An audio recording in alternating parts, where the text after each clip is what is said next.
तो फ्रेंड्स, ये है चैप्टर नंबर 2 के सूर्यकांत त्रिपाठी निराला का जागो फिर एक बार के ऑब्जेक्टिव्स में। सूर्यकांत त्रिपाठी निराला का जन्म हुआ था 1899 में। निराला की भाषा है खड़ी बोली।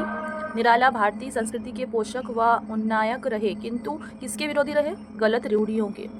जागो फिर एक बार कविता में ब्लैंक का भाव निहित है, राष्ट्र जागरण का भाव। जागो फिर एक बार कविता ब्लैंक के आंदोलन की पृष्ठभूमि पर सृजित है, स्वतंत्रता प्राप्ति के आंदोलन की। गुरु गोविंद सिंह ब्लैंक के गुरु थे। किसके थे? सिखों के गुरु थे। जागो फिर एक बार कविता में किस रस का प्रयोग हुआ? वीर रस का। तुरंत, भाल, नल, निर्निमेष आदि शब्द प्रयोग शब्द के किस प्रकार के घोतक है? तत्सम। गुरु गोविंद सिंह किस धर्म से संबंध रखते थे? सिख धर्म से। बंगाल के मेदिनीपुर जिले में बसंत पंचमी के दिन 1896 ईस्वी में कौन पैदा हुआ था? सूर्यकांत त्रिपाठी निराला। नेक्स्ट है, सिख समुदाय के 10वें गुरु का नाम था गुरु गोविंद सिंह। निराला किस वाद के कवि है? छायावाद। निराला जी का संपूर्ण साहित्य किस में प्रकाशित है? निराला रचनावली में। सत श्री अकाल किस धर्म से संबंधित है? सिख धर्म से। मृत्युंजय व्योमवेश के समान में मृत्युंजय किसे कहा गया है? भगवान शिव को।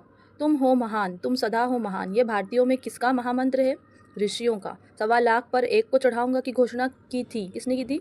गुरु गोविंद सिंह ने। 3 ताप कौन कौन से हैं? देहिक, जैविक और भौतिक। सत, चित और आनंद के लिए एक शब्द है। क्या है? सच्चिदानंद। जागो फिर एक बार कविता में किस नदी के किनारे रहने वाले को वीर बताया गया है? सिंधु नदी के तट पर। गुरु गोविंद सिंह ने किस पंथ का निर्माण किया था? खलासा पंथ का।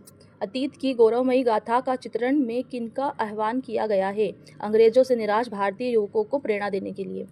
भारतीयों को किसका रूप माना गया है? ब्रह्मा का। गुरु गोविंद सिंह के मस्तिष्क में आग कब उगलना प्रारंभ हो जाती है?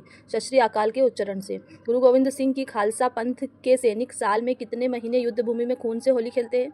12 महीनों तक। 3 प्रकार मानसिक, शारीरिक एवं आत्मिक के दुखों का कविता में जिक्र जिसे किस शब्द से व्यक्त किया गया है? तापश्रय। तो ये थे जागो फिर एक बार के ऑब्जेक्टिव्स।